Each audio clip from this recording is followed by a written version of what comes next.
The 30-year anniversary of one of the most historic title games in NFL history. Doug Williams led the Redskins past the Broncos to become the first black quarterback to win a Super Bowl. That feat and the bold decisions that preceded it helped forge a bond between Williams and his head coach Joe Gibbs that is still strong today. Hey, we can't let this ball hit the ground, okay? Good throw. Now don't drop, hey, anybody who dropped the ball needs 5 push-ups. Ready, set, happy. Bad throw. I'm going to do my push-up later. All right, let's go now. I'm getting warm up. Set, high. Last month, Doug Williams paid a visit to Joe Gibbs and his 8 grandchildren. In many ways, Williams is a member of the Gibbs family, and it's been this way for 40 years. Ever since Gibbs and Williams first met and formed a bond that has endured, in private and with the whole world watching. Hold that ball, man. You know, when I look at it, Joe is that uncle that you probably didn't know you had. You know, if it wasn't for Joe Gibbs, I don't know whether I'd be sitting here today. Got a hug there, got a hug there. Our relationship was so personal and we experienced so much together. It was my career wrapped into his career. Your grandpa's a great guy. Don't let him tell you anything different.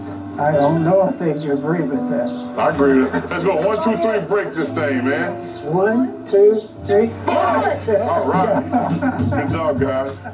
In the spring of 1978, Williams had just finished a stellar career at Grambling State, where he finished 4th in the Heisman voting. At the time, there were no black starting quarterbacks in the NFL, and no team appeared interested in drafting him. So Williams taught high school in Monroe, Louisiana. One day, his classroom door opened, and Gibbs, Buccaneers offensive coordinator, walked in.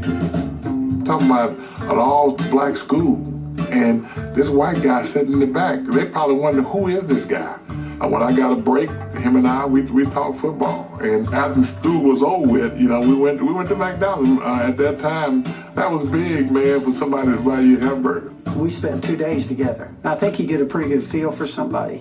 I became convinced this guy's really tough. And that's the one thing that a quarterback's got to be. Gibbs returned to Tampa with a singular message: draft Williams. And that's what the Bucs did with the 17th pick in the 1978 draft, making him the second black quarterback ever to be chosen in the first round.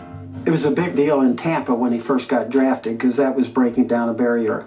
You know, they got a lot of attention. When I first got to Tampa, coming in late as a rookie, I was behind in training camp. After practice, Coach Gibbs put me in his car and took me home. And I sat at the same table that his 2 boys and his wife Pat sat in, and Pat cooked, and I ate every night. So I was caught up on the playbook, you know, and that don't happen. The more time that we could spend together, invite him over to dinner, and then having a chance to talk football, obviously that helps in the relationship. Gibbs and Williams were together for just 1 season before parting ways. Gibbs went on to become head coach of the Redskins in 1981, while Williams enjoyed success as a starter with the Bucs and in the USFL. And when the USFL folded in 1986, Williams got just 1 phone call from Gibbs, who was looking for a quarterback to be his backup. I laugh, I kind of chuckled a little bit. I say, hey, Coach, I can be any up you want me to be, because I didn't have a job at that time. Doug Williams threw only 1 pass that season.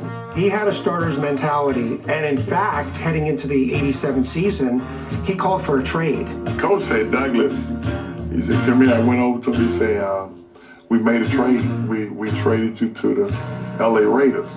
Oh man, I was the happiest man in the world because now I got a chance to start for the Raiders. The paperwork, however, hadn't been finalized. And the next morning, Gibbs called Williams into his office and told him he changed his mind. Well, I said, you can't change your mind. I don't work for the Raiders. And I sat back and that's what, you know, we kind of got after each other a little bit. I think I remember saying something like, Douglas, he said, I got a feeling that somewhere during this season, you're going to come in here and we're going to win this thing.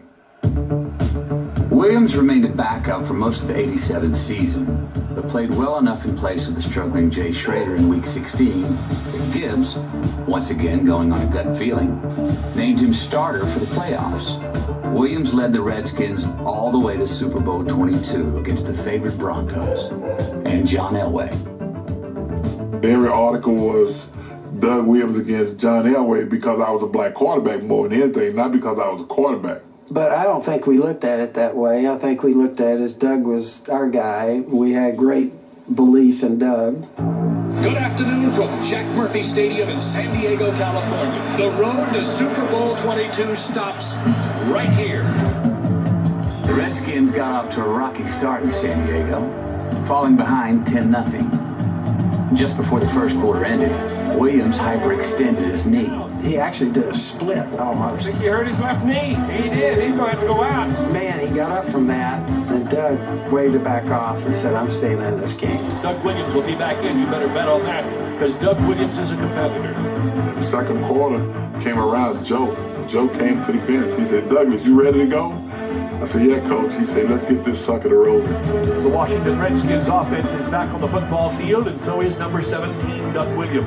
First and 10 at the 20-yard line. The play wasn't supposed to be for me. It was a running play, and Doug got there, and he got audible to a pass. Just the way he looked over there at me, it was like, I could just see it in his eyes. This is going. Play action fake. Williams going up top. Got Sanders on the fly. Midfield. He's gone.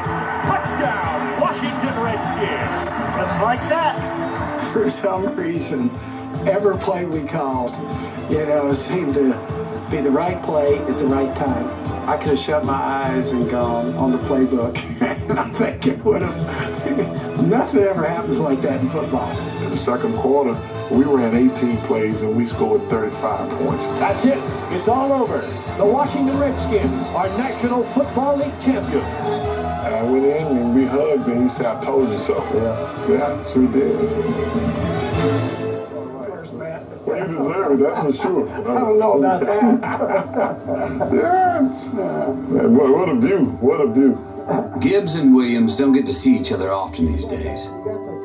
Gibbs is busy with his second career, owning a NASCAR team that has won 4 Cup Series championships, while Williams is a senior vice president for the Redskins. But, like most families separated by time and distance, their bond endures. Even today, 40-some years later, I don't think you really know what it meant to me to be sitting here with you today talking about what happened to him. I think Doug Williams is one of the greatest sports stories in America. I got to tell you, I just think it was a special thing. I love being a part of it. To end up with you, for me, I don't think it could be a better story. I hope I'm not sharing too much, but the first time you watched that story, you cried. I did. Coach Gibbs, Dan, said it was a big deal. He was underselling it. It was monumental. 1 year before Doug got drafted, I was a senior at the University of Minnesota. We played the University of Washington. I'm quarterbacking our team. Warren Moon is quarterbacking their team. I led the Big Ten in passing. I didn't get drafted. They told me I needed to switch to defensive back. Warren Moon went on to become the most valuable player in the Rose Bowl. He didn't get drafted. They told him to go to Canada. His skill set would be better off up there. So for Coach Gibbs to go out and be told, hey, let's get the best quarterback in the country, we're drafting him first round, and to come back and say the best quarterback in America is Doug Williams from Grambling College, you can't imagine how big that was. I mean, you're looking at Doug Williams and what he meant to you, but people will be looking at you and what you meant to other coaches because you were the first African-American coach to hold up that Lombardi trophy. Well, 10 years after Doug got drafted, he's playing in the Super Bowl. Black America is rooting for him. I'm in the living room, my living room, cheering for him because I know it's going to make a difference. Today, my son Jordan is at his Super Bowl party. He's wearing a Russell Wilson jersey, and we take it for granted. But I have to remind my boys that there were plenty of Russell Wilsons and Deshaun Watsons, and they didn't get a chance to play in the NFL. But Coach Gibbs' courage and Doug Williams' ability changed all that. And we leave you with Coach holding up that trophy in Super Bowl 41. And what that will mean, who knows, in 10, 15, 20 years on the community.